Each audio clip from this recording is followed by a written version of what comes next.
If you want to start hitting straight and longer tee shots with more consistency, and you want a simple drill that you can practice on the course, at the range, even at home, this video is going to really change the way you hit your tee shots.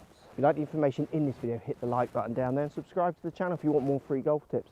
Also down there you'll see links to my affiliates, which if you want to support the channel and you want to get the best price on any of those products, make sure you use them. Don't pay more, use them. All you're going to need for this lesson is a tee. So I've got my driver, a ball on a tee and a spare tee, and what this tee is going to do is start allowing you to understand what this is all about. So the face and where it is at different points as it swings around your body. Because one of the unfortunate truths with amateur golfers compared to say pro golfers is good players and pro golfers are very aware of where the face is as it moves around their body without them having to look, where amateurs are not really that aware. It just kind of swings, and if I say where is your face at different points, they don't really know. Not having that awareness is costing you, it's costing you shots. So in your lead hand, so my left, my gloved hand, take your tee, and all I want you to do is put the fat end, grab it into between that finger and your little finger. So it's basically stuck out at whatever angle, so it's on the side of the club, and I'm just grabbing it with my little finger.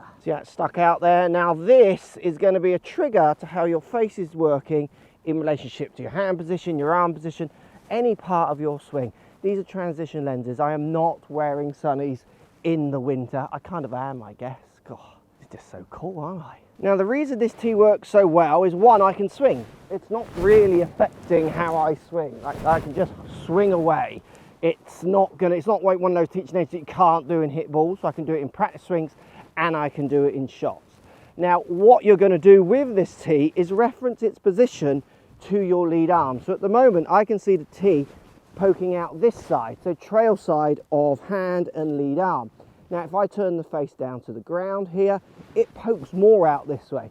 If I open the face, see how I'm twisting that face to the sky, I can't see the tee. It aligns with my hand and my lead arm. Now that reference can continue through the whole swing. So as I go back to first parallel here, I can see the tee just poking out of this side of my arm.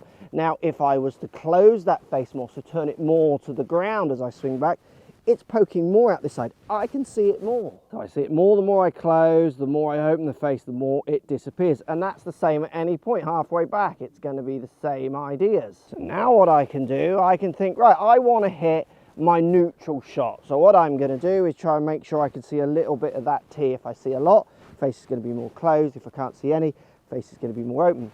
Or maybe you're better at feeling at halfway back, like first parallel, you don't really understand, it doesn't really make sense to you, so you think I'm going to make more of a backswing. So from here, again, I can see that tee the more I close the face, the more I open it, it almost starts poking out this side. So it doesn't matter which point you reference, you're going to see it either side of this hand, and hopefully you want it on the inside if you want the ball to stop leaking off to the right. So I am going to use that feeling of that tee, and that's the other thing as well, it's a real tactile feeling. I can feel that tee moving.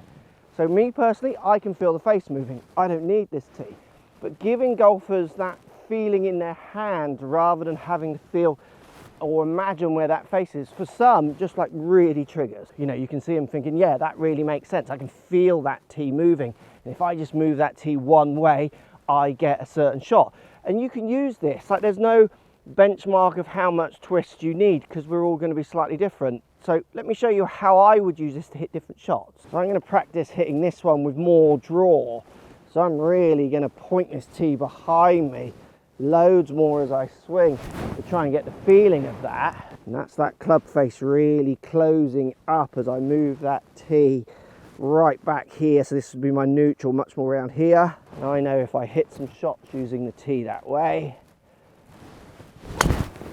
I get this lovely little draw shape. Like it's a lovely little turn. But I could do it a different way. I could use the tee more if I wanted to hit a face, so aim up the left. Now what I'm going to do is try and turn that tee away. I'm going to expose the face in a different way. Try and point the tee down more at this foot, and even on the downswing point it that way, because that's the other point. Referencing it on the backswing so you can feel how much away it is or not, but referencing it on the way down as well. So again, I want this tee, if I'm going to draw it or control the loft and the face, pointing more out towards back foot to turn through.